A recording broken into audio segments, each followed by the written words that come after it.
안녕하세요, 북스는 커피 여러분. 자, 오늘은 이제 저번 시간에 이어가지고, 공납 부분을 이제 좀 볼까 합니다. 예. 그래서 저번에 할 때 공납 부분을 좀 안 읽었거든요. 그래서 공납과 방납 관련된 내용을 좀 볼게요.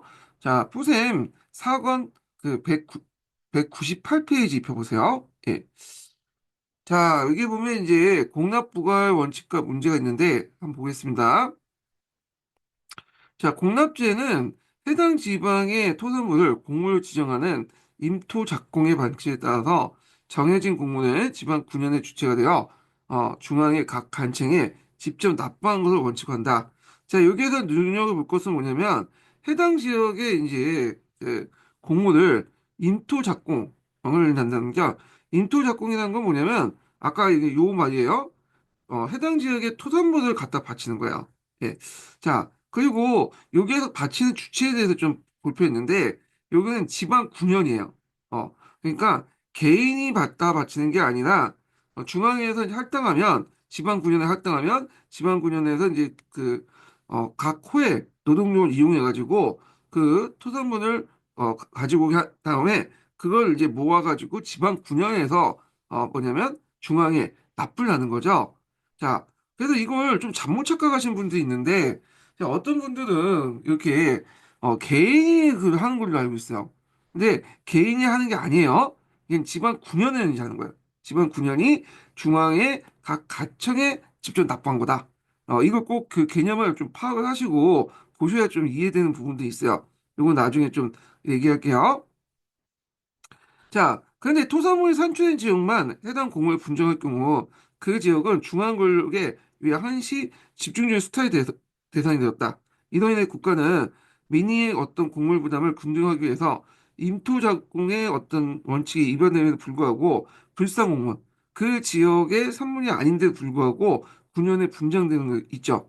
자, 이렇기 때문에 이 불상 공무의 분정으로 인해서 공납제의 박납의 소지가 처음부터 안고 있었다. 이렇게 이제 보시면 되고요. 자, 공납의 이제 종류에 대해서 이제 볼게요. 자, 공납은 곡물과 진상으로 나눠볼 수 있다. 이렇게 있는데, 여기에서 시민항목사하고 좀 약간 다른 게 있어요. 왜냐면, 시민항목사는 요 진상을 따로 이제 곡물과 따로 떼서 이제 얘기를 하고 있는데, 넓게 보기에는 이 진상도 이 공납의 한 부분이죠. 자, 곡물은 납부 방식에 따라 원곡물과, 그 다음에 그 전세 공주물, 그 납부 시기에 따라서 상공과 벌공 이렇게 있고 그리고 납부 주체에 따라서 간비공물과 뭐 민비공물 이렇게 구분할 수 있다 뭐 이렇게 있는데 자 원공물은 수전 한전의 결수를 계산하여 거기에 작물 부과하여 중앙에 각사에 납부하는 것이었고 자 그다음에 이제 여기에서 이제 수전하고 한전이라는 것은 수의전을 얘기한 거고 한전은 이제 그 수전 아닌 그런 토지를 얘기하는 거죠. 자 거기에 이제 뭐냐면 결술 계산했고 거기에 작물을 부과했다. 예. 그다음 전세 조공무는 미국 대신에 목면, 마포, 유밀 등을 징수해서 그다음에 중앙 각사에 납부하는 것이다. 이렇게 이제 보시면 되고요. 자, 전세 조공무는 주로 왕실 공무에 담당하는 간증에 수취했다. 매년 일정하게 정해진 상내에서 공안에 속된 걸 상공이 나오고 불시에 공납한 걸 별공이라 한다. 자, 그래서 이제 상공과 별공이 있다는 걸 좀 기억을 해두시면 될 것 같고요.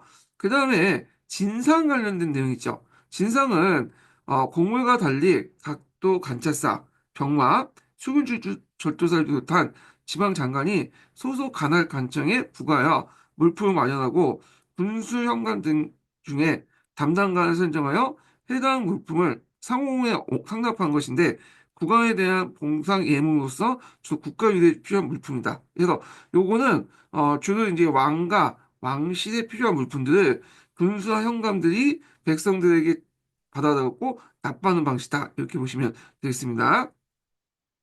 자, 공무의 종류와 수량은 국가수의 정비를 기준으로 채정한 것이고 그 변경은 거의 허용되지 않는다.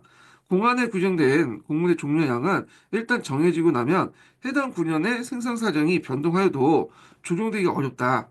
그래서 감면되는 경우도 내도 다른 교육에 옮겨 분정하거나 인납을 통해 인납이라는 것은 한 해분의 이제 뭐냐면 그것을 다 징수를 해도 다음 연도 다음 죠 그러니까 1, 2년 전까지 다 미리 땡겨가지고 이제 납부하는 것이 인납이라고 하죠. 자, 인납을 통해서 전체 공물의 액수를 유지하는 일이 많았다. 그래서 또 공물의 양은 9년에 소득된 토지의 다가를 기준하여 9년 단위로 부과했다. 그래서 이제 토지의 다가는 이제 토지 결수를 얘기하죠.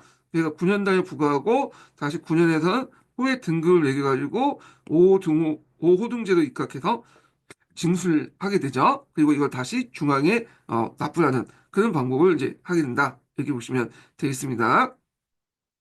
자, 그러면 뒤에 넘어가서 또 보면, 자, 공납제는 제도 자체 및 운영상의 문제가 야기되었고, 자, 이 제도상 및 이제 운영상의 문제는 아까 말한 인납 같은 거 있죠? 그리고 인토 작공의 원칙인데 불구하고 실질적으로 생산되지 않은 물품들이 부과하는 경우도 있고 이런 것들, 자, 이런 여러 가지 문제점이 있다는 거죠. 그래서 한촌사의 노동력 사정이 바뀌면서 15세기 중반 이후에 변화되기 시작했다.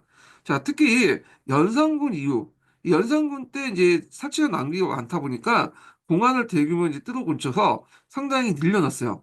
근데 이제 한번 늘려난 공항 같은 경우에는 후에 뜯어 고치기 어렵거든요. 그래서 중종 반정 이후에 이 연산군 때 뜯어놓은 아주 이제 확대된 공항 품목을 계속 이어받은 거야. 자, 그래서 이제 이렇게 해가지고 이제 더 그 공납의 폐단이 훨씬 더 많아지게 되죠. 그래서 연산군 이후에 재정 수요가 크게 늘어나면서 수시로 별공 형태로 이제 공물이 추가 배정되거나 다음해 공물 미리 거두는 인납이 일상화되었다. 자, 여기에서 공물의 수납 과정이 벌어진 관리 여러 가지 비리가 거치면서 15세기 후반에 이르면 공납이 9년 일반 백성들의 가장 큰 조세의 문제로 대두되었다. 이렇게 보시면 될 것 같고요. 자, 한편 정부는 특정 공무원 생산지 박성만 정부 부담한 폐단 때문에 부득이하게 9년에 생산되지 않는 공을 배정하기도 했다. 이 경우 수정은 분여민들에게 쌀이나 연불을 거두어 해당 공무에 생산되는 지방에서 직접 사서 납부하게 되고, 자, 이런 과정이 이제 상인들의 위탁하기 시작했는데 이걸 대납이라 한다. 그래서 여기서 대납하고 방납을 좀 구분시켰는데 대납은 좀 자발적으로 하는 거고, 그냥 반나봤더면 강제로 하는 그런 것들을 이제 얘기를 하고 있어요. 자, 그래서 초기에 이런 자발적인 대납은 불가피한 측면도 있고 국가가 부분적 이익을 허용하게 됐다 이렇게 했는데 대납 같은 경우에는 조선시대부터 시작된 것이 아니라 이 프셈에 보시면 알겠지만 고려 말기 때부터 이 대납이라는 것들이 등장하게 돼요. 예. 그래서 이제 이런 것들을 좀 파악을 해두시고요. 근데 교과서나 뭐 다른 데서는 대납과 이제 박납을 그렇게 크게 구분하지 않고 있거든요. 그래서 그냥 대납, 박납 비슷하다고 보시고 이제 넘어가시면 될 것 같고, 근데 여기에서는 이제 구분을 좀 하고 있어요. 예. 그래서 이 구분 내용이 이제 여기 있는데, 자, 박람은 공무를 부담하는 백성들의 의사와 상관없이 상인들을 비롯한 박락업자들이 공무를 미리 이제 중앙관청에 납부하고 나중에 지방 군현민에게 그 대가를 수령하는 것이고요. 그에 반해서 이제 대납 같은 경우에는 자발적으로 하는 거죠. 예, 이게 좀 차이가 있어요.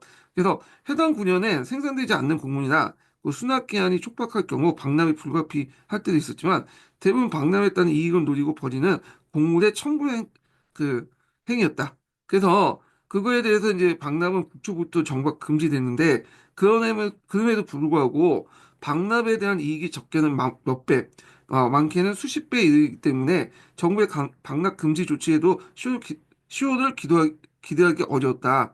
심지어는 해당 고울의 생산 가능한 품목까지도 박람업자들이 중간에 수량과 결탁을 박람하기도 하고 정상적인 절차에 따라 지방 군현에 마련하여 상납한 공물 또한 중앙관청의 설이나 노예들이 노예라는 표현보다는 노비가 나올 것 같은데 자 하여튼 노비들이 박람업자들과 연계돼서 품질이 나쁘다는 핑계로 그 수납을 거부함으로써 박납이 이루어지고 있었다. 자 이걸 뭐라고 하냐면 점태라고 하죠. 점태.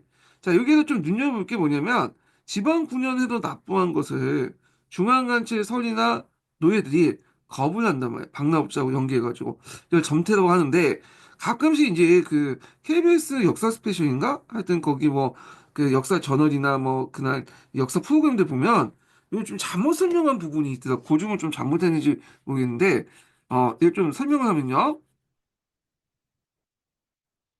자, 앞에서 얘기한 것처럼 박람회 주체, 그러니까 공물의 주체는 지방 9년이에요. 예. 그래서 중앙에서 이렇게 중앙정부에서 이제 뭐냐면 어, 지방이 아니라 중앙정부죠. 중앙에서 지방 군현에 방남 공물이죠. 공물을 요구를 하죠. 그래서 지방 군현은 어떤 식으로 이제 공물 받 그 공물을 이제 이렇게 갖다 바치냐면 요 지방 군현의 그 민들이 있잖아요. 그래서 민들 그 호단위로 해서 앞에서 5호등제로 이제 시작 기준에서 나누고 토지의 결수에 따라서 뭐냐면 5호등제 나누죠. 그래서 토지 결수에 따라서 이 공물을 갖다 바치려고 해. 그러면 얘네들이 이제 어떤 식으로 이렇게 갖다 바치잖아요. 예. 그러면 지방 군현에서 이제 이걸 모아가지고 중앙에 납부를 하는 거예요. 그러니까 여기에서 납부의 주체나 그다음에 분배의 주체가 다 지방 군현이에요. 예. 근데 이제 여기에 지방 그 군현에서 납부를 하면 중앙에 각 그 간청이 있을 거예요. 담당 간청들이 거기에 이제 서리나 노비들이 요 창고를 딱 지키고 있다가 요게 창고를 납부물을 이제 창고에 집어넣어야 되는데 창고를 딱 지키고 있다가 이 납부물을 거부해. 공물 납부를. 이거 보니까 이제 품질 떨어진다. 어, 그러면 이제 거기 지방 군현에서는 여기를 납부를 못하니까 그 당시 이제 안전부조하죠. 그러면서 이 중앙관제 서리한 노비들이 뭐라고 얘기하냐면 여기를 너네들이 직접 납부하는 것보다는 방납업자가 있는데 내가 알고 있는 방납업자가 있는데 그 방납업자에게 대신 사서 납부하면 쉽게 왜냐면 납부할 수 있다. 이렇게 이제 얘기를 하면 이때 지방군청에서 알겠다 그래서 그 뭐냐면 방납업자 가가지고 윗돈을 주고 수수료 주고 납부를 이제 해달라고 요청하게 돼요. 수수가 아니라 납부를 해달라고 그냥 요청해요. 그러면 방랑업자든 알겠다 하면서 대신 이제 구해서 뭐냐면 납부를 하죠. 자, 그러면 방랑업자들이 이제 납부를 하고 나서 중앙정부에서 이제 이거에 대한 연수증을 줄 거 아니에요. 그럼 연수증을 가지고 와서 직접 지방 군현에 가서 군현민들에게 뭐냐면 이렇게 가져가는 거야. 근데 이 군현민들이 이제 가져갈 때 플러스 알파 수수료까지 더 부과해가지고 가져가는 거죠. 그래서 이제 박납의 폐단이 요게 생기는 거죠. 직접 지방 군현에서 이제 뭐냐면 각각의 이제 호등제에 따라서 이렇게 걷어가지고 납부하면 좀 폐해가 적을 텐데 그런 게 아니라 중간에 박납업자가 끼워가지고 중앙에 관련된 그 설이나 노비들하고 손을 잡고 뭐냐면 여기 박람을 이제 어, 거부하고 자기들이 이제 하게 된다고요. 그래서 그걸 이제 또 연수증을 받아가지고 요걸 이제 바탕으로 해서 지방에 직접 나가서 자기 그 바친 박람회보다 몇 배나 더 많은 그런 그 내용을 뜯어내니까 이거에 대해서 문제가 생긴 거죠. 자, 그래서 요게 이제 그 좀 기억을 해두시고요. 개인이 그 중앙 그 지방관청에 바칠 때 전태가 일어난 게 아니라 지방관청에서 이 중앙관청을 갖다 바칠 때 전태가 일어난 거야. 예. 그래서 근데 예전에 아까처럼 말했지만 역사 스페셜이나 뭐 이런 그 역사 다큐멘터는 개인이 민이 와가지고 수령한테 갖다 바치는데 수령이 딱 거부를 해가지고 어쩔 수 없이 박나우자 여기 끼웠다 이런 식으로 얘기하는데 그게 아니에요. 요 단계에서 끼는 게 아니라 요 단계에서 끼거나 아니면 아예 요 단계 밑에 들어가서 지방 수령하고 짜가지고 자기가 이제 떠맡고 그리고 나중에 이제 발생할 그 우리가 생각한 박나우자 패단은 요거 바치고 나서 이렇게 와가지고 뜯어낼 때 생기는 거야. 예. 그래서 약간 이제 그 역사 다큐멘터리에 있는 내용들, 나 역사 프로그램에 있는 내용이 좀 고증이 잘못된 것 같아요. 요거는요. 예. 그 같은 요 내용들 좀 기억을 해두시고요. 자, 그 다음에, 여기부터 이제 다음 단락부터 볼게요. 자, 공문의 박람 활동에는 위도는 왕실, 간인, 사대부세요부터 아래는 승려, 상인, 서리 일까지 다수의 계층이 참여했다. 그래서 앞에 이제 서리나 노비들도 그 활동하려면 위에 이제 그 왕실이라든지 해당 담당 간청의 관리들에게 또 뇌물을 주죠. 뇌물 안 줄 경우에는 또 부정부패로 해서 단속이 당하니까 서로 간에 이제 뇌물 주고 또 위에서 또 관리들도 또 뭐 왕실에게 관리주고 권력자에게 또 뇌물 주고 이렇게 뇌물의 사다가 형성되면서 서로 간의 어떤 그 부패 고리가 형성되는 거야. 그러니까 이거에 대해서 이제 뭐냐면 이렇게 편법이 아니라 불법적으로 이제 박람을 하도록 이걸 단속이 안 된 거죠. 다 그 뭐냐면 관련돼 있기 때문에 관리들이 단속을 안 하는 거죠. 뇌물 받고. 자, 박람은 공문을 미리 납부하는 만큼 재원도 요구되지만 권력가의 결탁이 반드시 필요하다. 박람은 공문의 종류, 수량, 납부하는 간첩, 상납 기간 등이 기재된 문서의 공물 진성을 해당 군현의 수용부터 발부받아 이를 공물과 함께 납부하고 이 납입 완료 증명서는 중납청 이게 일종의 연수증 같은 건데 이걸 발급받아서 이에 근거해서 직접 군현미에 들어가서 대가를 수령하는 형식으로 마무리되었다. 따라서 공물진성의 획득 과정이나 공물진성은 아까쯤에 이제 요거죠. 여기 여기 요거를 이제 뭐냐면 9년 수업부터 받아가지고 그 당시 또 이제 직접 대신 이거 바탕으로 납부한 다음에 또 이제 중납청에 바탕으로 해갖고 이걸 또 뜯어내는 거죠. 자, 이런 과정들이 다 권력과 연계돼서 자연스럽게 이루어졌다. 그래서 그 앞에 이제 뭐냐면 그 창고에 노비나 서리만 주는 게 아니라 이 노비와 서리도 이제 그 위에 있는 사람한테 주고 또 위에 있는 사람도 위에 있는 사람 주고 그 다음에 박람업자들도 9년 수용도 또 주고 그러면서 이게 이제 이렇게 뇌물의 사다리가 형성되는 거죠. 예. 자, 그래서 이름에도 이런 뇌물의 어떤 사다리가 형성됐기 때문에 국가의 금지에도 불구하고 조선전기의 박람이 지속되고 확대된 것처럼 이처럼 왕실 사대부 등 특권층이 직접 또는 간접으로 박람 활동에 관여하고 있었다는데 그 배경이 있었다. 자, 그 다음에 박납에 대해서 상당히 긍정적인 모습을 이제 기술하고 있었어요. 여기는 좀 특이한데, 보통, 다른 데선 박납의 부정적인 모습들만 얘기하고 있잖아요. 근데 여기서는 상당히 긍정적인 모습들을 이제 얘기하고 있어. 왜냐면, 금에도 불구하고, 곡물 반납은 당시 사회의 이제 상업 발달에 밀접하게 연관되었다. 그래서 박람은 박람업자들이 마련한 곡물의 상품화, 그 교육의 활성화가 전제되지 않고는 불가능했다는 거예요. 그래서 박람업체 쉽게 곡물을 사들 수 있었던 것은 이 사들 수 있는 시장이 있기 때문이잖아요. 교육도 있고. 그렇기 때문에 이런 걸 전제하지 않고는 박람업자들이 활동을 못하죠. 예.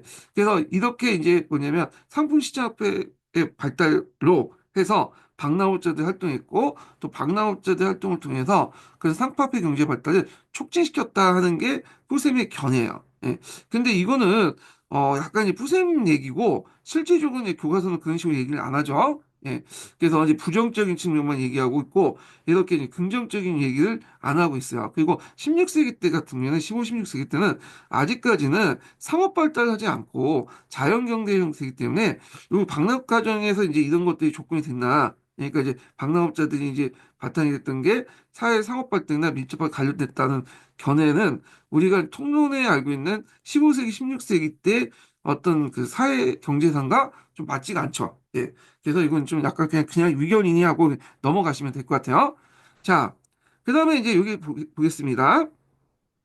자, 박람은 국가 백성 사이 박람업자가 기재하여 국가가 장악해야 할 조세의 상당 부분을 이들 가득채는 형태이기 때문에 이로 말미암아 국가와 백성들 모두 피해를 입고 있었다. 따라서 국가는 공납제를 다시 정비하기 위해서 정비할 민생의 안정과 이탈되는 중간 이익의 국가 현수를 도모하려고 했다. 그래서 공무를 헌물 대신에 쌀로 거두고 국가가 직접 필요한 공물을 구매하려는 공물 수입법이 있었다. 그래서 이 수입법이 좀 발전된 것이 나중에 대동법이죠. 수입법은 수치제재 제도로서 공납제 폐단을 시정하는 조치인 동시에 당시 발전하고 있는 상업에 대한 국가의 파악과 장악을 확대시키는 방침이 했다. 이렇게 있는데, 자, 그래서 이 수입법은 이제 대동법을 실시하기 전에 이미 이제 의견 차원에서 많이 나왔어요. 예. 그래서 이인하든지 그다음 조광조나 이런 사람들이 다 수입법을 주장했잖아요.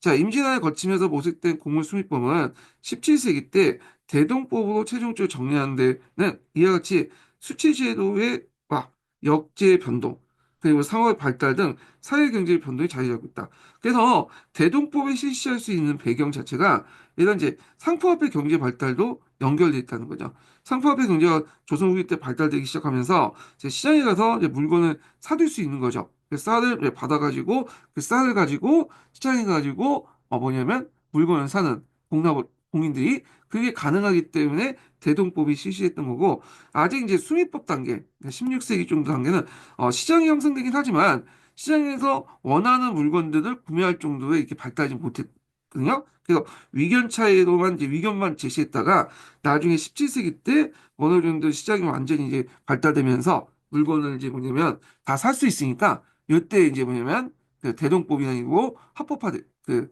제도적으로 정착되기 시작했다. 이렇게 보시면 되겠습니다. 예. 그래서 이제 이렇게 이제 보시면 되고요. 자, 그리고 대동법이 이제 뭐냐면 변함으로써 뭐도 바뀌냐면 역지 변동이 있어요. 앞에 이제 요역 관련된 내용 있죠? 자, 요역하고 대동법, 공납하고 대동법은 공납하고 요역은 서로 연결돼 있어. 그렇기 때문에 공납의 대동법에 의해서 공납의 기준이 바뀌면 당연히 그 요역의 기준도 바뀌죠. 그래서 이제 예전에는 이제 이걸 그 동원하는 체제에서 이제 물건을 이제 그냥 돈이나 쌀로 줘가지고 이렇게 고용하는 체제로 바뀌게 돼요. 정결 수표제라고 이제 하는 것을 그 대동법이 같이 실시했고요. 예. 그리고 이제 수치제도 같은 경우에는 앞에서 얘기한 것처럼 조선조기 때 여러 가지 수치 모순이 있었죠. 예, 이런 것들이 조선후기 때 확 리셋하면서 여러 가지 개편이 일어나죠. 이런 거와 또 대동법고 그 이단으로 이제 했다. 이런 걸 이제 이해를 해주시면 될 것 같습니다. 자, 그래서 이제 이렇게 해서 복납 관련된 내용을 이제 봤고요. 그냥 넘어가서 한 통을 이제 보겠습니다. 한 통. 자, 천민의 지위 관련된 내용 볼게요.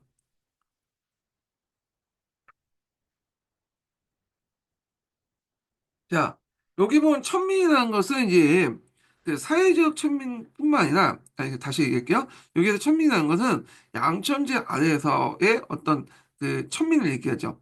그때 이제 천민의 종류 여러 가지 있지만 그 중에 다수를 이제 구성한 것이 뭐냐면 노비예요, 노비. 예.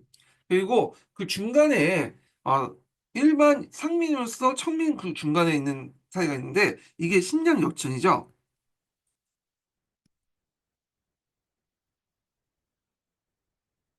그래서 이들은 법제적으로는 양인데 법제적으로는 사회적으로는 뭐냐면 천한 취급을 받게 되는 것이 신간 여천이다 이렇게 보시면 돼요. 그래서 이제 여기에 해당하는 사람들은 뭐냐면 수군이라든지 그 다음에 조례라든지 조례는 이제 간청의 자벽을 담당하는 사람이거든요. 그리고 나장 이게 형사 업무를 담당하는 사람, 일수 일수는 이제 뭐냐면 지방고의 자벽을 담당하는 사람들. 그다음 봉수꾼, 그다음에 역졸, 그다음 조언을 담당하는 조졸 이렇게요. 여기서 이제 여기 보면 7개의 역이 있어요. 실반 천역이라고 하는데 이것을 뭐냐면 식량 여천에 해당하고요. 그리고 그 밑에 있는 사람들이 천민인데 그 중에 상당수가 노비가 많고요. 그리고 우리가 알고 있는 양수척, 그러니까 이제 백정 같은 사람도 여기 천민에 속하는 거죠. 그러면 이 노비와 관련된 내용을 보겠습니다. 자, 이 노비를 하기 전에 이 노비를 이제 할게요. 이건 좀 이따 하고 예, 노비에 대해서 한번 읽어볼게요. 자, 천민은 신분 구조에 있어서 최하층에 위치했으며 그 가운데 가장 정형적인 형태가 노비였다. 자, 이들 노비는 소유주의 유형에 따라서 공노비와 사노비도 구분되는데 공노비는 다시 노역의 일정 기간에 따라서 노역에 따라서 일정 기간 동안 가나의 역무를 종사하는 성상노비가 있고 정해진 신공을 납부하는 낙공노비가 있다라고 이제 보시면 돼요. 자, 그래서 이 선상노비는 고려시대 입영노비라고 하기도 하고 그 다음에 고려시대 외고노비라고 했어요. 예. 그래서 이제 있지만 이게 조선시대에서 이름이 바뀌어서 선상노비, 낙공노비 이런 식으로 이제 얘기를 하고 있거든요. 그래서 이제 있고 공노비는 기본적으로 이건 외고노비예요. 그러니까 선상노비들도 가나 근처에서 살면서 이제 왔다 갔다 하는 거지 이 가나에서 같이 사는 건 아니거든요. 예. 자, 그러면 이제 선상노비가 뭐냐? 그럼 매일 그 선상노비는 선상노비만 해야 되냐? 그건 아니고 근데 노비들이 이제 공노비들 명단이 있어요. 그래서 평상시에는 낙공노비들이에요. 자기가 이제 살고 싶은 데 살면서 뭐냐면 농사일도 하고 여러 가지 일을 하면서 신공을 갖다 바치거든요. 간청에. 근데 요게 돌아가면서 간청에 올라가지고 이제 뭐냐면 일을 하는 노비가 있어요. 이게 선상노비야. 그래서 선상노비는 낙공노비가 이제 뭐냐면 이게 여러 번 그 돌아가면서 올라가면서 직접 자기가 이제 일을 하는 노비가 선상노비다. 이렇게 보시면 돼요. 그러면 낙공노비들이 이제 선상노비 하되면 이들이 이제 일하는 동안 중앙관청에서 올라가서 일하는 동안 이게 자기들이 이제 뭐냐 먹고 살 것이 못하잖아요. 생활 활동을 못하잖아요. 그러니까 그 자기나 가족들의 어떤 생활을 보장하기 위해서 따로 중앙정부에서 그 해당 관청에서 공중노비를 이제 갖다 붙여줘요. 그래서 이 봉종 노비들이 이 당시 낙공 노비들의 어떤 생필품의 여러 가지를 갖다 대주는 거거든요. 예. 그래서 이제 이런 것도 좀 기억을 해주시고요. 그래서 봉족이란 말이 군인들에게 어떤 군인들의 생계 보장만 하기 위해서 이제 봉족을 준 게 아니라 그 당시 어떤 역을 할 때 그 뭐냐면 그 역을 하는 과정에서 이게 역을 담당하는 사람들이 생계를 제대로 하지 못할 경우에 그 경제적 보조해 주는 것이 봉족이에요. 예, 그 개념을 좀 기억을 해주시면 되겠습니다. 자, 그래서 기생들 있죠. 이 기생들 같은 경우에도 그 당시 이제 지방 간하에서 일을 하다가 중앙에 올라가거든요. 그래서 이제 중앙에 올라서 교대를 하고 그때 여러 가지 월급도 못 받으니까 거기에서는 일종의 역이죠. 이거는 천역의 일종으로 하니까 그러니까 이제 그 과정에서 이제 뭐냐면 아, 돈이 필요하니까 그때 이제 중앙정부에서 봉중노비를 갖다 붙여줘요. 예. 지방관청이나 중앙관청 이렇게 역을 담당할 때. 예. 그래서 이제 이렇게 구분한다. 이렇게 보시면 되고요. 공노비는 왕실 소유의 내수사 소속과 중앙과 지방의 관할 소속 산노비에 비하면 그 처지가 그러니까 중앙과 지방 가나 소수고 산호비에 비하면 그 처지가 비교적 양호한 편이다. 이렇게 보시면 되고요. 자, 산호비는 공노비가 열악한 지에 있다. 여기에서 상전의 집에 같이 기거하면서 농경과 간의 잡사를 서역한 솔고노비와 그렇지 않고 왜고하면서 신공을 바치는 왜고노비가 있다. 예. 그래서 이제 이거는 공노비에서 낙공노비에 해당하죠. 자, 그래서 요 솔고노비는 그 처지가 더욱 특히 열악했는데 대하여 왜고노비는 독립된 가호와 가계를 유지하면서 자기 상전의 토지 외에도 타인의 토지를 착용하고 있어서 전호와 같은 처지였다. 자, 그래서 요때 이제 그 노비들은 재산도 소유할 수 있었고요. 그리고 자기가 노비인데도 불구하고 중구, 그래서 노비도 소유하고 있었어. 그리고 일정한 땅을 소유하면서 지주로서 이제 뭐냐 활동하는 경우가 있거든요. 그리고 외고 노비 같은 경우에는 서울에서 이제 주인이 살고 있으면 저 한경도 평안도에서 따로 살 수 있어요. 예. 그러니까 외고 노비는 말이 노비지 실질적으로 거의 평민하고 비슷하다고 보시면 돼요. 예. 그래서 이런 것들 좀 보시면 되고요. 이런 것들이 그리스와 로마의 노예하고 좀 다르죠. 예. 가정을 이룰 수 있고 재산도 소유할 수 있고 자기 노비도 부릴 수 있고 심지어 땅을 소유하고 있기 때문에 우리가 생각하는 책집지에서 일하는 이런 노예하고는 완전히 다르다. 이렇게 보시면 되겠습니다. 그래서 조선시대 때 16세기 중반에 들어가면 그 노비의 인구가 인구의 4, 50%라고 하거든요. 근데 보통 이 정도 그 인구 구성에서 이제 그 전체 비중에서 노비가 4, 50%면 국가 유지하기 힘들어요. 그럼에도 유지가 됐던 이유가 뭐냐면 이 노비들의 상당수가 솔고 노비가 아니라 외고 노비이기 때문에 외고 노비가 이제 거의 평민하고 비슷하기 때문에 그럼에도 불구하고 이들에도 한계가 있어. 그래서 이제 이들은 매매 상속의 대상이 되기 때문에 상전의 위사에 따라서 가족이 이산될 수 있고 언제든 솔고노비로 전환될 수 있는 위험을 안고 있었다. 이렇게 보시면 될 것 같고요. 자, 이 노비들은 일종의 재산으로 취급되어 매매, 상속, 증여의 대상이 되었다. 매매의 경우에 그 가격이 노가의 대체로 말 1品이고 노는 이제 남자 노예들 얘기하고 비는 여자 노예들 비라고 하죠. 비는 이보다 허간값으로 매매되었으며 이 가격은 시대에 따라서 내려가서 조금씩 상승됐다. 자, 노비의 신분은 세습되었고 이게 세전법이라고요. 그래서 노비 종목법에서 목에 따르도록 구정되어 있지만 사실상 부모 가운데 어느 한쪽이 노비이면 그 소생은 노비가 되었으므로 노비의 수는 점차 증가했다. 그래서 이제 요게 노비 종목법 일천 직전 관련된 내용인데 요 조선시대 때 이제 노비에 관련된 내용이 중에 요게 관련된 내용이 나왔어요.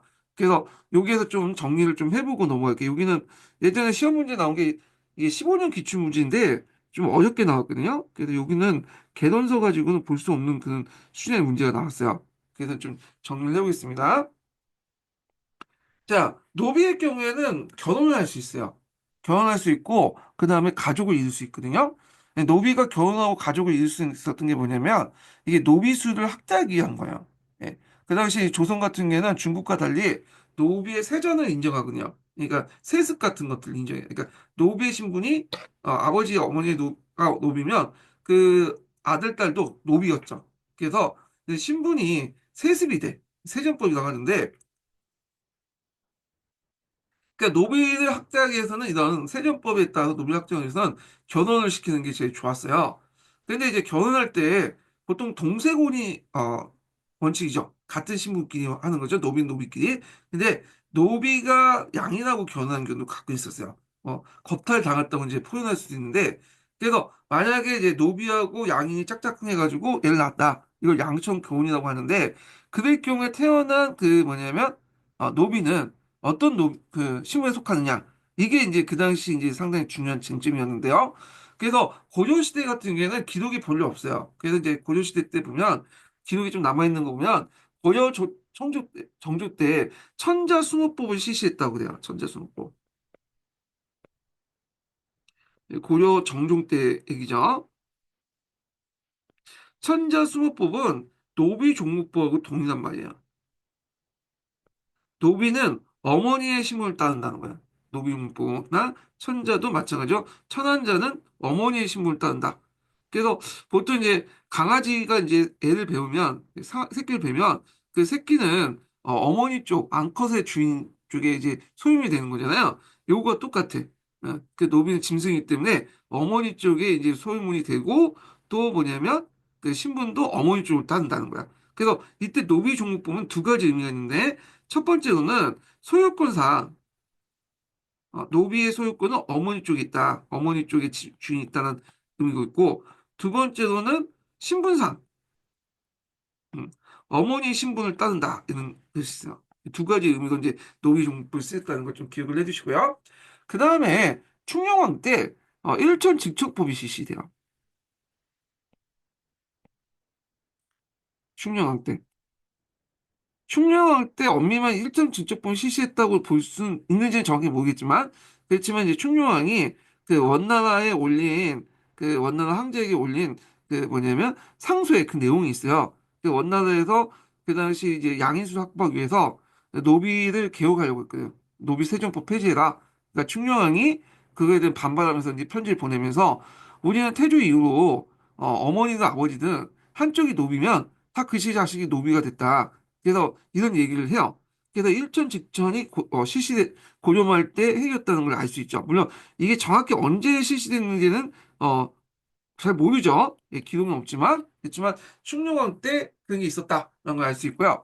자, 그 다음에 조선이 건국하고 나서 다시 태종 때는 노비 종목법과 반대로 노비 종부법을 실시하죠. 이게 태종 때요. 태종 때. 자, 노비 종국번호는 노비의 신분은 아버지의 신분을 따른다는 거예요. 네. 그래갖고 그 당시에는 양천 교육군에는 되게 이제 어떤 상 조가 그러냐면 그 당시 남자가 뭐냐 아버지가 양인이고요. 그 다음에 어머니가 노비일 경우가 많았어요. 예. 그러면 이 자식의 경우에는 이 일천 직전은 다 이게 노비가 되는 거잖아요. 예. 그러니까 이제 태종 입장에 그게 마음에 안 드는 거야. 노비가 늘어나면 늘수록 대신들의 권한도 늘어난다 생각한 거죠. 노비들 많이 가지고 있잖아. 그러니까 이제 대신들을 억제하기 위해서 심을 억제해서 노비 종부법을 이제 실시했는데 이게 반발이 너무 컸어.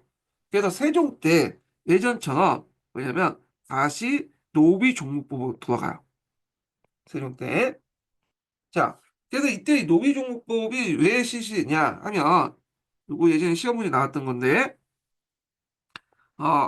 첫 번째로는 신분제 유지죠. 이런 식으로 이제 그 양천 교환해가지고 다 이제 여기에서 이제 태어날 애들이 양인이 돼버리면 어떻게 되겠어요? 신분제 유지가 안 된다. 노비수도 확보가 어렵다는 거죠. 그래서 이런 신분제 유지와 노비수 확보 때문에 노비 종목법을 이제 실시를 했는데 근데 예외가 있어. 노비 종목법에 따르지 않은 예로서 노비 종부에 따른 예외가 있어요. 노비 종부 대상이요. 예. 그래서 이제 원칙적으로 노비 종부지만 조비 종부에 해당하는 그 대상도 있는데 여기 보면 관리의 비척이나 자식들. 그러니까 양인 첩이 아니라 노비 첩에서 되는 거죠. 이거 얼자다 그죠? 얼자들. 그 다음에 일반인도 40살 이상의 이제 뭐냐면 양인 중에 정실 부인에서 자식이 없을 경우. 그래서 대를 이어야 될 거냐? 그러니까 비첩소생. 이게 자식 경우에는 허용해 주죠. 양이 되는 거를. 그런데 그냥 양을 시켜준 게 아니라 뭘 하면 그 당시 이제 보충군 있죠. 보충군에 6개월 정도 이제 뭐냐면 들어가서 일을 해야 돼. 왜냐면 이 보충군을 한다는 것 자체가 양역이잖아요. 그러니까 노비가 양에 대비해서는 양역을 수행하지만 양이 될 수 있는 거야. 그래서 이제 이 앞에서 얘기했지만 양역, 군역은 그 당시 이제 신역이라고 있죠. 그런 의미에서 이제 받아들이시면 될 것 같고. 그래서 요 관련된 내용이 예전에 시험 문제 나왔어요. 시험 문제 좀 기억을 해주시고요. 노비 종부보 시시할 때, 노비 종부의 대상이 뭐냐. 그래서 관리의 비첩, 얼자와 40세 이상의 양인 중에 정실분이 자식이 없고 비쪽 소생만 있을 경우에 대의해야 되기 때문에 이렇게 했다. 이렇게 이제 보시면 되겠습니다. 예. 근데 이제 이것도 조선 후기 때 들어가면 아예 이제 바뀌어요. 조선 후기 때 들어가면 요 2번 구정이 어떻게 바뀌냐면 비록 이제 비첩 자손이 있어도 그러니까 비첩 자손이 있어도 뭐냐면 정씨의 부인이 없잖아요. 정씨 부인에서 자식이 없잖아요. 그러면 우리가 이제 조선전기 때는 비첩의 소생이 이제 대리였지만 이게 이제 잊지 못하게 그래서 그럼에도 불구하고 양자를 지어가지고 각각 친척내에서 양자를 들어서 뭐냐면 대를 일으켜요. 그래서 서울 자식들이 훨씬 더 천대를 받는 거죠. 차별받고. 그래서 이제 조선 후기 때는 아예 비첩 소생 자식들도 이제 뭐냐면 대를 못 잇겠다. 이렇게 이제 보시면 되겠습니다. 제사도 못 지내고 대신 양자 제도를 도입했다. 자, 그 다음에 이제 이게 또 한 번 바뀌는 게 뭐냐면 일천 직천 때 이제 바뀐 거예요. 일천 직천이 세조 때거든요.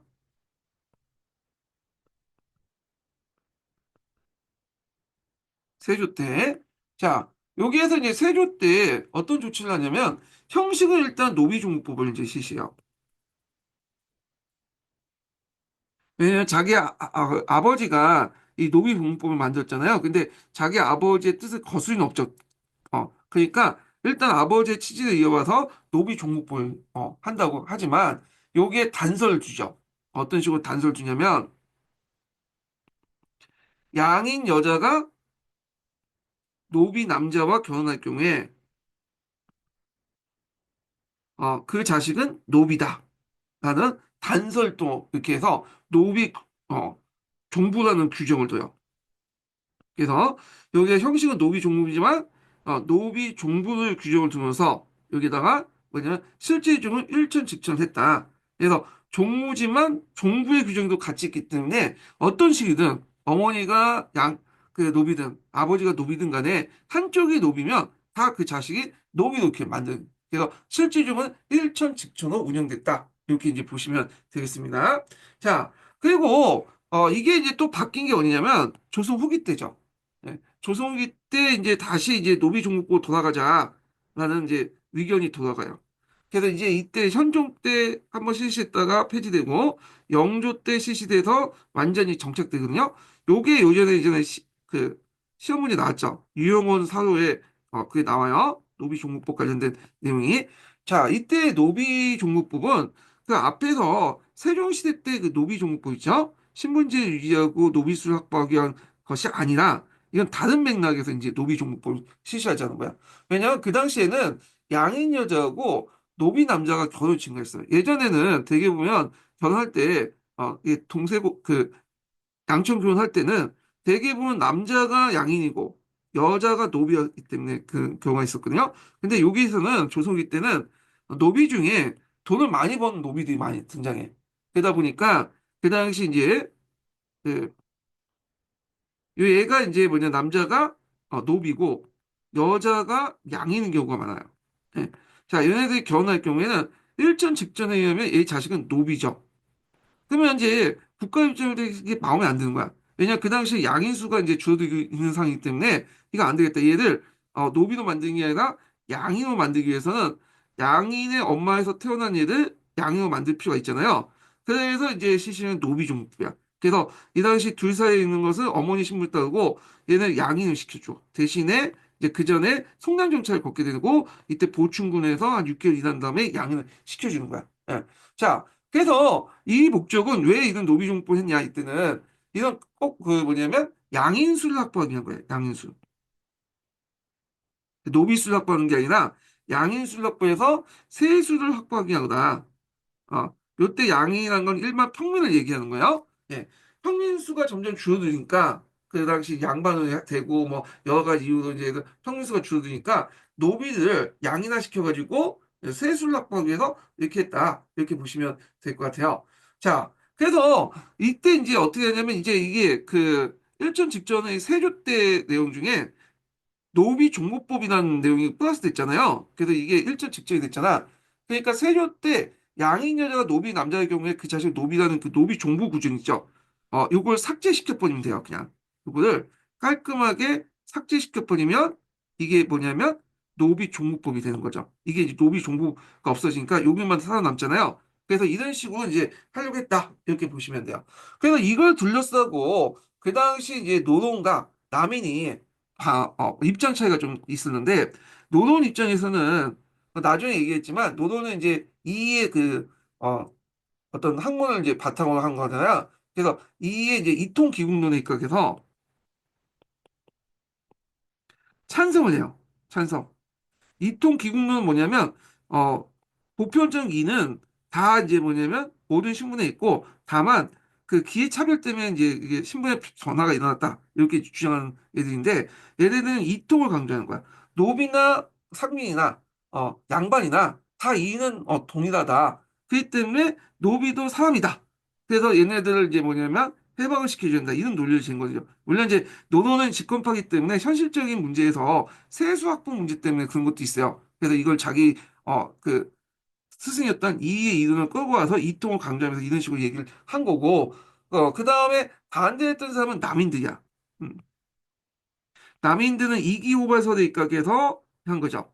이와 기가 호발하는데 누가 주도하에 따라서 뭐냐면 이게 범인이 될 수 있고 사대부가 될 수 있고 노비가 될 수 있다 이런 논리잖아요. 신분적인 차별관을 내포하고 있는데 이렇게 주장했다. 물론 이때 남인들은 근기 남인이 아니라 우리가 알고 있는 그 보수 꼴통 같은 비슷한 영남 남인 계층이에요. 예. 자, 그래서 이제 이런 논쟁이 있었다. 이렇게 기억을 해두시면 되고요. 그래서 요 관련된 내용은 예전에 15년 기출문제 나왔어요. 노비 관련된 문제가 나왔기 때문에 제가 한번 요거에 대해서 정리를 좀 해봤습니다. 예. 자, 그러면 다시 이제 한 통으로 넘어가겠습니다. 어디까지 한 거야? 여기. 자, 그 다음 단락을 좀 볼게요. 노비 외에도 청업에 종사하는 천민들이 있다. 그 대표적인 예가 백정이죠. 백정. 백정이라는 것은 이제 고려시대 때는 이게 업술백자거든요. 백백자로 읽을 수도 있지만 업술백자로 읽을 수 있어요. 그래서 정인데 이거는 이제 어떤 특정한 직역이 없는 그 성인 남자 이걸 얘기하는 건데 그래서 이제 이렇게 했는데 따로 이제 우리가 알고 있는 백정은 예전에 고려의 하청이나 제인 이런 식으로 불렸죠. 자, 하여튼 근데 세종이 이제 얘들을 한쪽에 정착시키고 하기 위해서 얘들에게 백정이라는 칭호를 준 거야. 그래서 이 백정을 이제 했는데 문제는 이제 시간이 지나면서 이 백정이 그냥 일반 평민의 의미가 아니라 이때부터는 또 하척 제인의 의미도 해갖고 천대를 받죠. 그리고 일반 백정은 또 불렸던 일반 평민들은 좀 한 단계 격상이 돼서 백성이 된 거죠. 백성. 고려시대 백성은 성을 갖고 있는 촌주를 의미하거든요. 향리와 그 일반 백정 사이 중간층을 얘기하는데 이제 백정이 얘네들이 이제 백정이 되면서 한 단계 그 백정이었던 사람은 올라가서 백성이 된 거죠. 예. 자, 하여튼 그래서 이제 이들을 좀 정착시키려 했지만 잘 안 됐죠. 예. 자, 이들은 도산업을 주로 하면서 피업이나 유기를 이제 제조업을 겸하였고 이 업을 세습하면서 집단적으로 모여서 특수부를 하고 있었다. 백정은 원래 고려시대 때 일반 농민을 지칭했던 말인데 조선시대 들어서 세종 때 고려 양수척을 들을 토지에 정착시키기 위해서 이들에게 농토를 주고 농경을 가르치면서 백정이라는 칭호를 줬고요. 애들이 백정이 되면서 요때 백정은 이제 한 단계 이제 등업이 돼갖고 백성이 된 거죠. 백성. 백성의 의미는 여러 가지 성실을 갖고 있는 사람들이라는 의미야. 왜냐면 고려 중기 때 백성들은 성실을 가졌고 일반 평민들은 성실이 없었거든요. 근데 고려 후기 때부터 이제 성실을 너도 나도 갖게 되면서 노빌지하고는 이때 이제 많은 양민들 다 성을 갖고 있었어요. 그래서 이들이 이제 백성이 된 거죠. 이 백정이. 자, 하여튼 이 밖에도 강대나 무당, 창기나 등의 천민이 이제 그 포함되어 있었고 노비를 제외한 이들 천민은 사회적으로 천시받았지만 법제상 양이었다. 요거 이제 이거는 좀 약간 그 의견이 있어요. 보통 노비는 사회적으로나 뭐 법제적으로 다 천민하는 건 이제 알고 있는데 앞에서 언급했던 이제 백정이라든지 강대나 무당이나 창기 같은 경우에는 요는 이제 두 가지 설이 있어요. 하나가 신량 역천설과 또 하나는 천인설이 있어. 근데 보통 이제 여기는 신량 역천설 따르고 있지만 교과서나 이런 데서는 천인설 따르고 있죠. 그렇기 때문에 얘네들 이제 법제적으로도 사회적으로는 천인이었다. 이렇게 이제 하는 보고 있어요. 물론 이제 두 가지 관점이 있기 때문에 그거 있고 다만 이제 교과서라든지 다른 책에서 천인설 같은 걸 따르기 때문에 천인설로 기억하시는 게 좋을 것 같아요. 이거는요. 자, 그리고 이제 조선의 식량 역천이라 해서 요거는 이제 진짜 이제 식량 역천이고 신분상 양이지만 여기 천한 거 있죠. 신분상 양이지만 천역에 종사하는 천민과 다름없는 지위를 노리는 계층도 있었는데 이는 간, 척이라고 이제 불렸죠. 예. 그래서 이제 간이나 이게 척이라고 이제 척이라고 지칭했는데 뒤에 이제 뭐냐면 조회라든지 그 다음에 나장이라든지 일수라든지 아까 지금 얘기했던 거 네, 조군, 조군과 관련된 거죠. 수군, 봉수군, 그다음 역졸, 이걸 칠반 천역이다 해서 중심이었다. 이는 본래 국역으로 징발된 특수한 징역. 국역이라는 건 용에 해당해요. 자, 가장 고역으로 천시되었고, 따라서 이제 이 역에 종사한 사람은 하나의 특수한 신분층을 형성되는데, 그렇기 때문에 군역을 안 지어줘.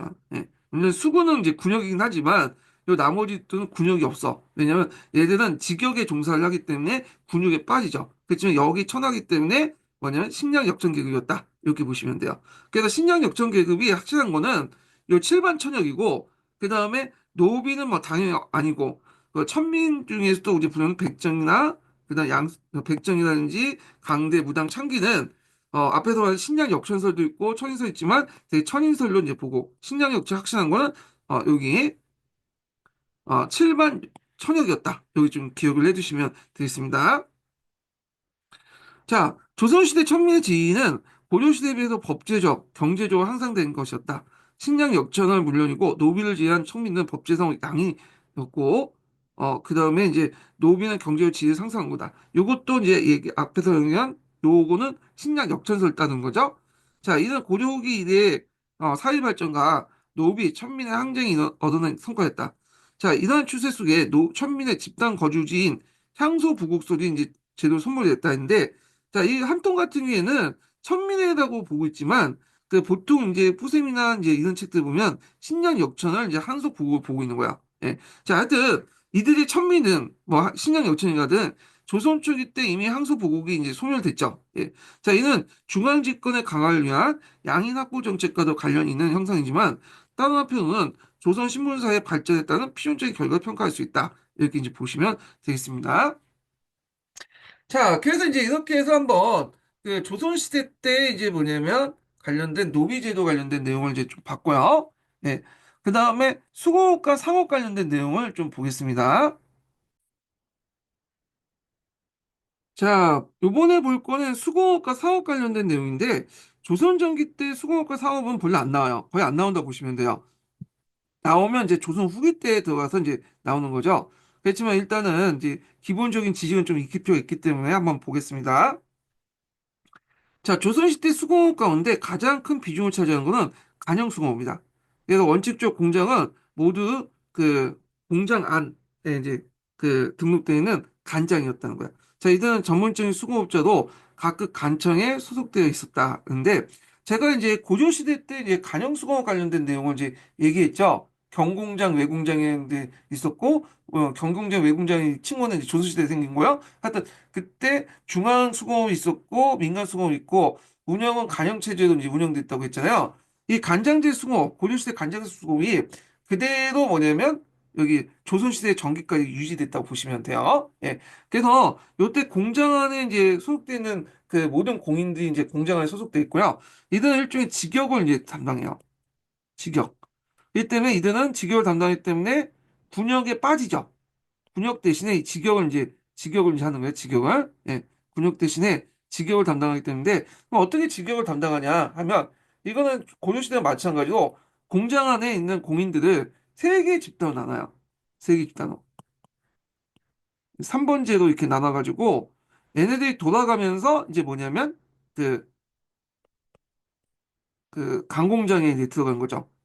그래서 그다음 경공장이나 외공장 같은 데 들어가서 일을 하는 거야. 그러니까 A 집단이 있고 B 집단이 있고 C 집단이 있으면 A 집단이 강공장, 경공장이나 외공장에서 일을 하면 일정 기간이 끝나면 그 다음 집단이 또 들어가서 일을 하고 또 다음 집단이 또 들어가서 3번째로 윤대를 하면서 들어간다.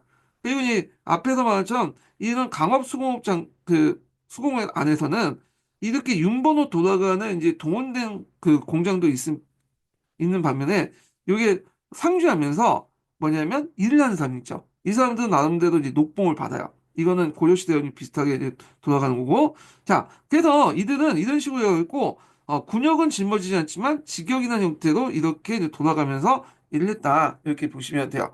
그래서 이렇게 일을 할 때는 이제 간형수공업자가 되는 거고, 일을 않고 이렇게 놀잖아요. 그러면 이제 여기에서 공장 안 들어가고, 따로 이제 생업을 하는 애들을 민영수공업이라고 해요. 민영수공업. 그래서 개념상 이렇게 민영수공업, 간형수공업 이렇게 구분하지만 실제로 큰 범위에서는 이들 대부분 다 간형수공업이다.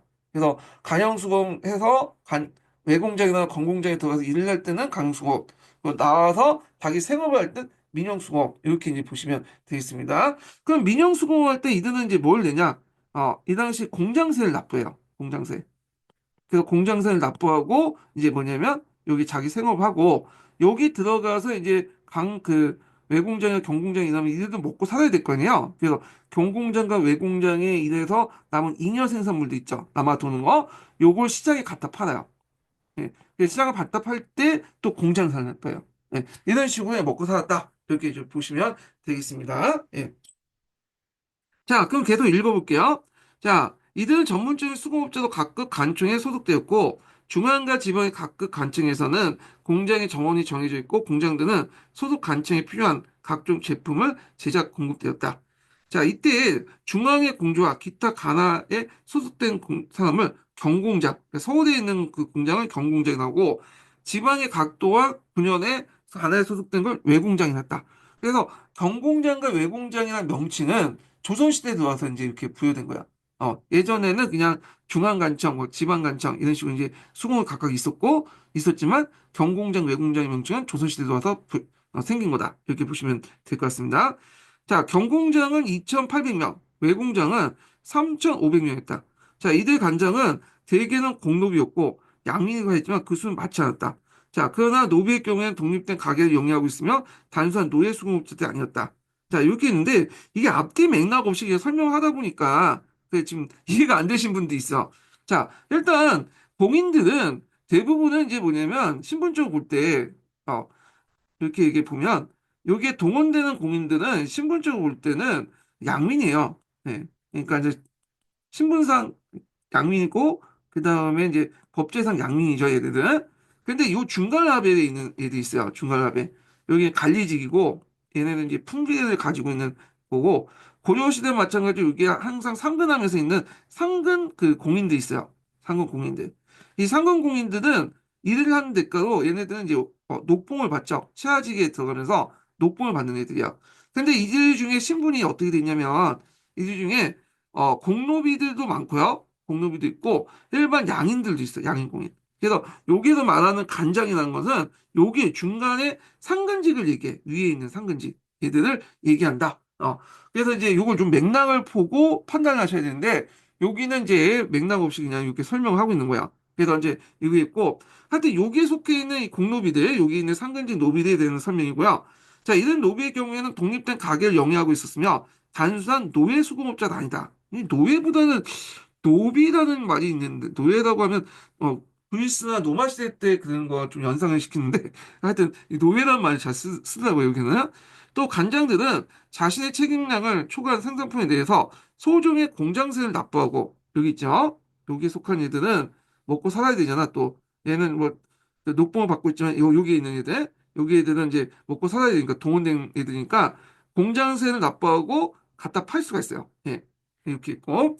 그리고 이들은 이제 돌아가면서 하기 때문에 앞에서 언급한 것처럼 여기 때는 그 간형수공에 속했지만 자기가 이제 동원되지 않을 때는 민간수공업자 등을 자, 간약에 동원된 기간 후에 사적 경험에서 상당히 여유가 있으므로 점차 사형 수공이 발달하게 되었다. 그래서 시간이 지나면서 이쪽 부분보다는 이쪽 부분이 훨씬 더 발달되게 돼요. 그래서 이제 16세기 들어가면 앞에서 군역제의 변동이 있었죠. 그래서 군역이 이제 뭘로 변하죠? 군역이 납포군화 되죠. 포를 납부하고 대신 빠지는 이런 이제 군족 수포제가 실시하면 납포군화 되잖아요. 그러니까 얘네들도 이제 뭐냐면 직역과 군역이 형 연결돼 있거든. 얘네들도 포를 납부하고 빠지는데 당연히 직역하는 애들도 이 장인들도 포를 납부하고 빠지기 시작해. 이걸 납포장이라고 해.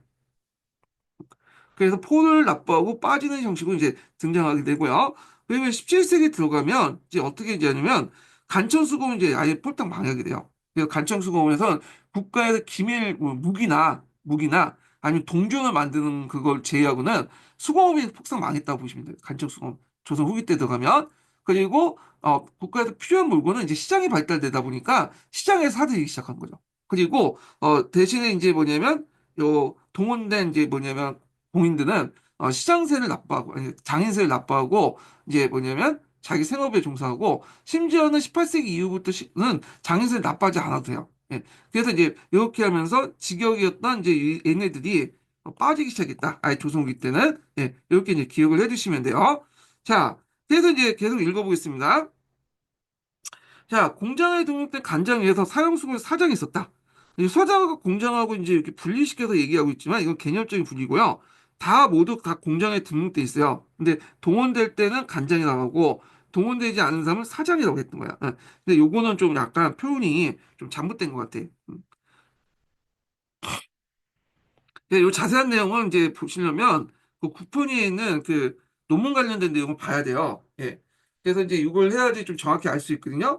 근데 여기는 두리뭉실하게 잘 설명하지 않고 있어. 그래서 요 교수님이 정치사를 전공하신 분이어서 사회경제사나 이런 거는 좀 약간 그냥 책을 보고 대충 적어놓은 것 같은데 좀 보는 사람 입장일 때는 약간 이해가 안 되는 부분도 있어요. 예. 근데 자세한 거는 그 국편위에 그 관련된 내용을 좀 논문을 보시면 좀 이해가 돼. 우리 역사에서 가서 한번 찾아보시면 여기 다 들어가 있거든요. 내용이. 맥락을 알면 이 내용이 어떤 건지 알고 좀 잘못된 것을 좀 파악할 수 있어요. 여기에. 예.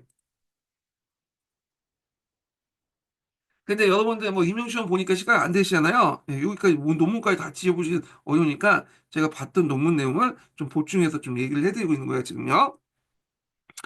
자, 이들은 주문을 받아들여 생산했으며 양반들에게 사치품을 만들어 팔기도 했지만 주 농기구 등을 만들어 농민에 공급했다.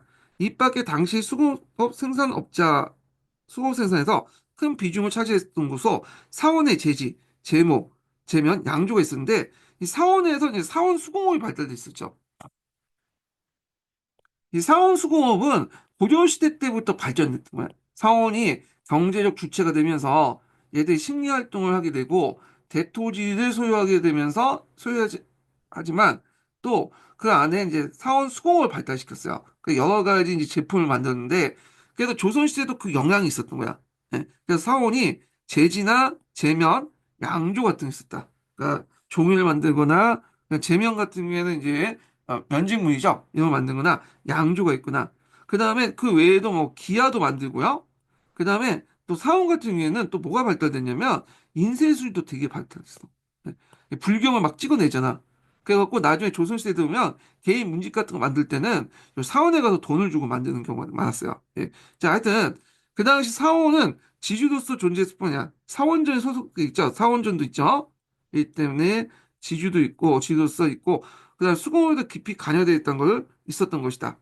자, 그 다음에 또 앞에서 언급한 거는 전문적인 그 수공업을 얘기하는 거고 일반 민가에서는 가정 관해 수공업이 있어요. 관해 수공업 같은 경우에는 여러 목적을 하죠. 뭐 자기 그 가족들의 어떤 옷을 만들기 위해서 면포를 만든거나 아니면 시장에 잠깐 시장에 소량의 면포를 갖다 팔기 위해서 하거나 그래서 이제 다양한 목적으로 이제 하게 되죠. 뭐 16세기 들어가서는 그 당시 이제 그 면포를 납부해서 군납을 이제 빠지기 위해서 했잖아요. 군적 수포제 실시하니까 그 목적 위해서 면포를 만들거나 이런 등등 다양한 목적 위해서 간해수공업도 있었다. 이렇게 이제 보시면 돼요.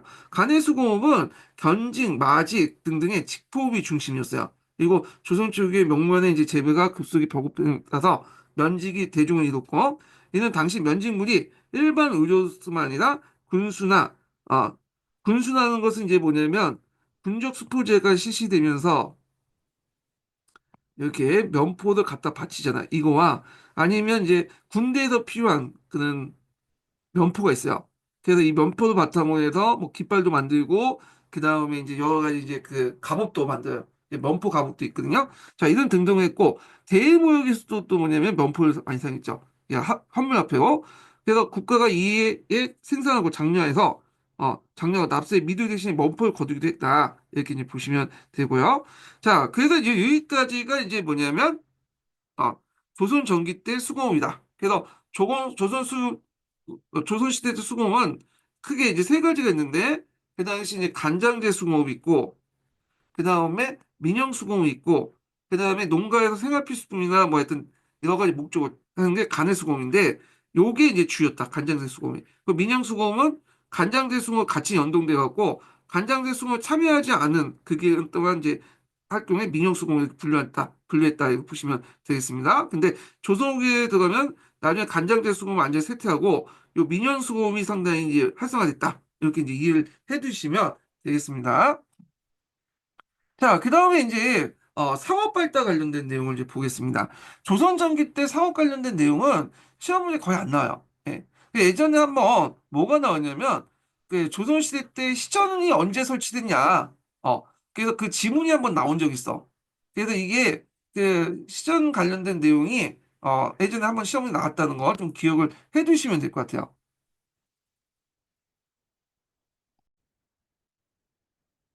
자, 사업 관련된 내용을 읽어보기 전에 그 첫 번째 인증문 알려드릴게요. 첫 번째 인증문은 60번입니다.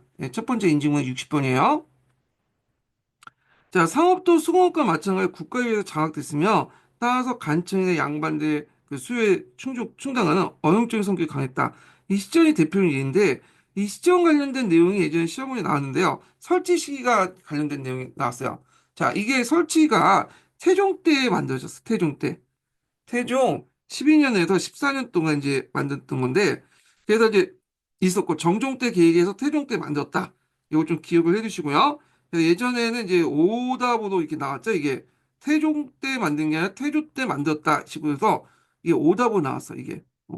그래서 그 있는데, 여기 한번 나왔으니 좀 기억을 해 두시면 되고, 시천상인이 있었고, 오늘날 종로죠. 서울 종로 중심으로 해서 대도에 점포를 지어주고, 이 간설 상정관을 만들고 상인들이 대여해주고 대신에 점포세나 상세를 거두었다. 이렇게 보시면 되겠습니다.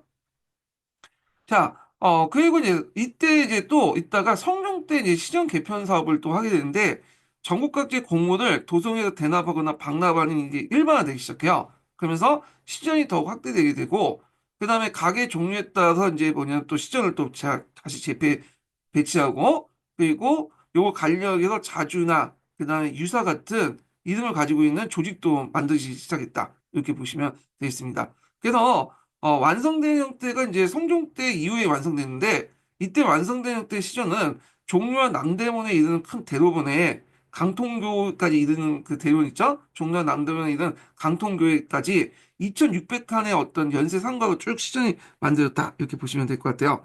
자, 이 시즌 후에 선비전, 그 다음에 면포전, 그 다음에 등등 이런 육주비전이 이제 형성됐다. 근데 이 시즌 후에라고 했는데 후에라는 건 언제냐? 인조 때요. 그래서 그러니까 육주비전이라고 하는 거 있죠. 유기전이라고 또 하죠. 육주비전, 유기전. 자, 이거는 이제 언제 때, 인조 때 형성했다는 설이 제일 유력해요. 조선 후기 때죠. 예. 그래서 좀 기억을 해 주시면 되고요. 그래서 이제 이렇게 6개 그런 상집단들이 형성됐다. 예, 이걸 육주비전이라고 하는데, 이 유기전은 인조 때 형성되고요. 예. 자, 그래서 이제 이 내용들 파악을 해 주시면 되겠습니다. 예, 선전, 뭐, 면포전 등등등, 유기전은 인조 때 만들어졌다. 자, 이 밖에도 아무런 부담을 지지 어, 않은 시존도 있었는데, 이것은, 그러니까 중심이 되고, 이것은 가장 번창한 국가에 대한 부담도 가장 컸다. 이들은 나중에 이제, 이건 나중에 얘기해요. 나중에 국역을 부담하는 대신에 여러 가지 특권을 누리게 되는데, 이게 금난 정권이에요. 금난 정권. 이건 조선 후기 때 얘기죠. 조선 전기 때는 금난 정권이나 유기전 같은 것들이 없었어요. 이건 후에 얘기예요. 후에. 자, 입 밖에 아무런 부담을 지지 않는 시전도 있었는데 이것은 되게 영세했다. 국가는 경시서를 두어서 시전을 감독하고 하는 한편 도량령이나 검사나 물가 조절 같은 역할을 하여 상황을 통제했다. 자, 이 경시서는 고려에도 있었던 관청이에요. 그래서 이제 이건 계속 이제 있었고, 자, 그냥 지방과 서울 궁궐에는 사상에 의한 장시가 발달했다. 자, 이 장시 발달 내용은 그 이제 15세기 말경에 이제 전라도 중심으로 해갖고 이제 전라도를 중심으로 해서 이제 형성됐다고 했죠. 잉여 생산물을 이제 뭐냐 교환을 하는 과정에서 자연스럽게 장시가 이제 조금씩 만들어지기 시작했고, 그다음 16, 17세기 들어가면서 일반화되기 시작해요. 예. 18세기 후반부터 대두되기 시작한 장시는 당시 농업 생산의 발달과 지주제 확대에 말미암아 시간이 흐르면서 발달됐다. 정부는 농민들이 토지에서 이탈하여 장시에 몰리는 걸 막고 그다음에 어용 그 상인들의 상권을 독점하기 위해서 수시로 금지령을 내렸지만 그 추세는 막을 수 없었다. 자, 장시는 점차 5일정으로 정착해 갔는데 여기에서 이제 주로 보부상에 의해서 각종 물품이 유통되었다. 보부상은 보상과 부상을 합친 말이죠.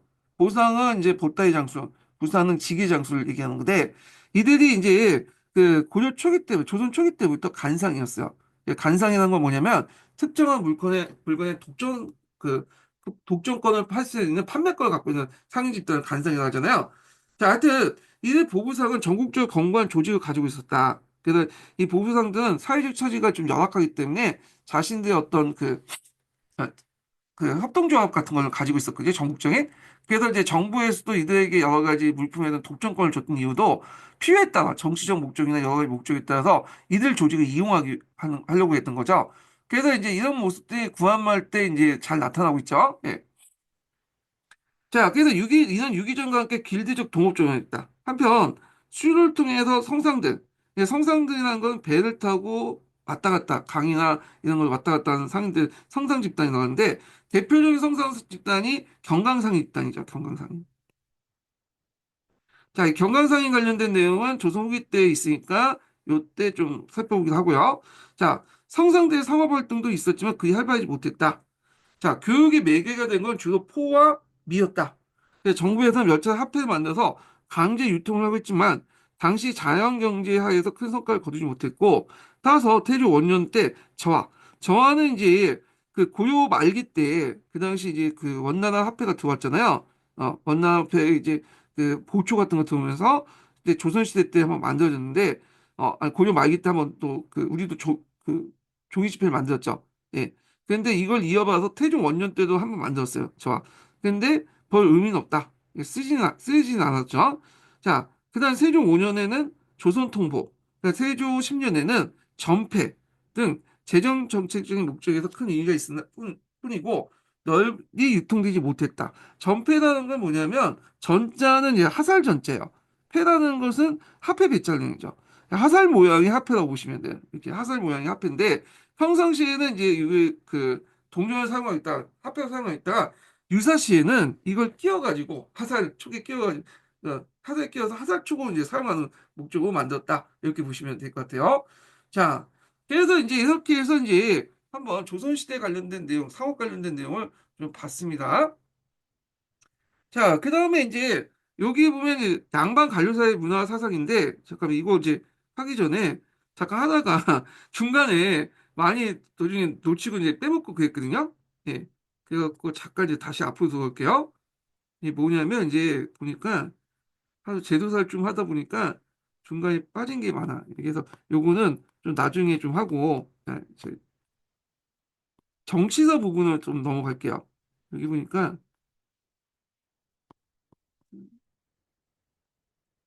요거는 좀 이따 하고요. 예. 정치사 부분을 좀 하겠습니다. 문화 부분 좀 뒤에 다시 할게요. 웹페이지 다시 보시냐면 어, 조선시대 대외관계 부분을 좀 볼게요. 대외관계.